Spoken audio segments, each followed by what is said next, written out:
राजधर्म, राजधर्म की चर्चा भी है। और राजा मुखिया मत बने रहे ना।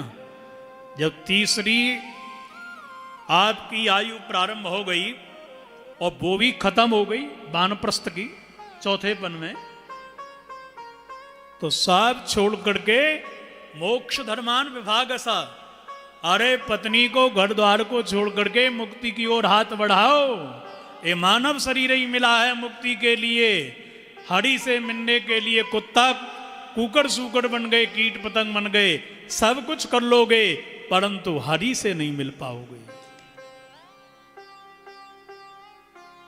देखो बाद में करें स्त्री धर्मान लौट करके, क्यों बोले कथा सुन करके वैराग्य धारण करके पत्नी को मझधार में छोड़ करके बाबा बनना भी उचित नहीं है।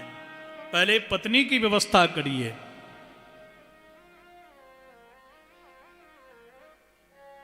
और पत्नी की व्यवस्था करके फिर आप आगे बढ़िए। प्राणों की बाजी लगा करके भी पत्नी की रक्षा करें।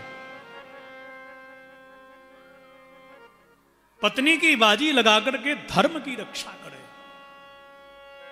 और अपने प्राणों की बाजी लगा करके भजन करें, मुक्त होने का प्रयास करें। द्रौपदी जी हंसने लगी, सरकार ये ज्ञान उस दिन कहां गया था जब मेरी साड़ी खिंच रही थी। बोले बिटिया उस दिन मैंने पापी दुर्योधन का अन्न खाया था, जैसा खाओगे अन्न आपका वैसा होगा मन, और जैसा पियोगे पानी आपकी वैसी बोलेगी वाणी। इसलिए अन्न बेकार था। उस अन्न से उत्पन्न जो रक्त था वो बह गया। अब मैं तो केवल श्री ठाकुर जी के चरणों का अनुरक्त हो गया हूं। विरक्ति संसार से हो गई। और भीष्म पितामह ने क्या मधुर सुंदर स्तुति गाई सुंदर ठाकुर जी की। माघ शुक्ल पक्ष एकादशी तिथि, और एकादशी तिथि के दिन एकादश श्लोकों में बड़ी सुंदर मधुर स्तुति गाने लगे। भीष्म उवाच इति मतिरुपकल्पिता वितृष्णा। प्रत्येक स्तुति का अंत जो इति से होता है, यहां प्रारंभ इति से हो रहा है। उसका सीधा सीधा अर्थ हो गया कि सरकार क्या कहूं क्या गाऊं। और नेति नेति कहे वेद पुकारा। राम जी की दिव्य झांकी का वेद ने वर्णन किया तो राम जी कृष्ण जी बन गए। वेद ने कृष्ण कन्हैया का वर्णन किया, त्रिभंग ललित मेघमाली घनश्याम का तो वामन जी बन गए। और वामन के बटू का रूप का धार जब वर्णन वेदों ने किया तो नृसिंह बन गए। क्रोध के स्वरूप और नृसिंह अवतार का जब वर्णन किया तो मत्स्य बन गए। इसलिए नेति नेति कहे वेद पुकारा।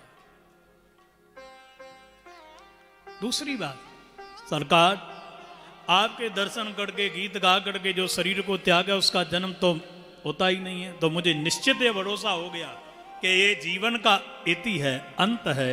अब मानव शरीर मुझे नहीं मिले, बस यही मेरी प्रार्थना है। मेरी बेटी माने मति महाराज तीनों प्रकार से ये विषयों से मुक्त है। ये मति के विषय हैं लोकइष्णा, पुत्रइष्णा और वित्तइष्णा। न तो धन से ममता रखी, शादी नहीं करी, सो महाराज कोई किसी प्रकार की यह पुत्रइष्णा भी नहीं है, बेटा तो है ही नहीं। और महाराज किसी प्रकार की न लोक संसार से कोई तृष्णा है, बस केवल आपका प्रेम चाहिए। इसलिए मेरी मति रूपी बेटी के साथ आप ब्याह कर लीजिए। हे त्रिभुवन कमनीय तमाल वर्ण स्वरूप, आपको मेरा प्रणाम। आपने तमाल वृक्ष देखा है ना, एक तमाल वृक्ष होता है, साक्षात श्री राधा कृष्ण जी का श्री विग्रह माना जाता है। घर में जरूर लगाओ। इसलिए प्राय औषधीय जो वृक्ष होते हैं उनको जरूर लगाना चाहिए। पीपल है, तुलसी है, आंवला है, आक जो होता है वह वृक्ष है, गिलो है, तमाल है, ऐसे वृक्षों को लगाना चाहिए। जो तुलसी पीपल ओजोन को भी छोड़ते हैं। पीपल आम वृक्षों की अपेक्षा 40 गुना ज्यादा ऑक्सीजन छोड़ता है। इसलिए भारतीय ग्रंथों में पीपल के लिए भगवत स्वरूप माना गया है। ब्रह्मा विष्णु महेश के 3 भाग माने जाते हैं। ऋषियों ने कैसा रिसर्च किया है, ऐसा सुंदर धर्म के सूत्र में बांध दिया हमारे धर्म के लिए कि जैसा सनातन धर्म है विश्व में कोई दूसरा धर्म ऐसा है ही नहीं। बोलो राधे राधे, राधे। ऐसा बांधा हुआ।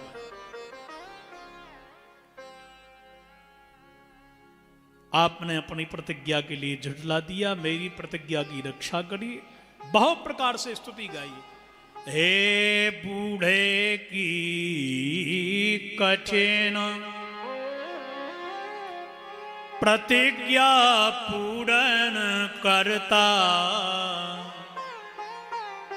हे अर्जुन के सखा सारथी, दुख के त्राता काना, दुख के त्राता।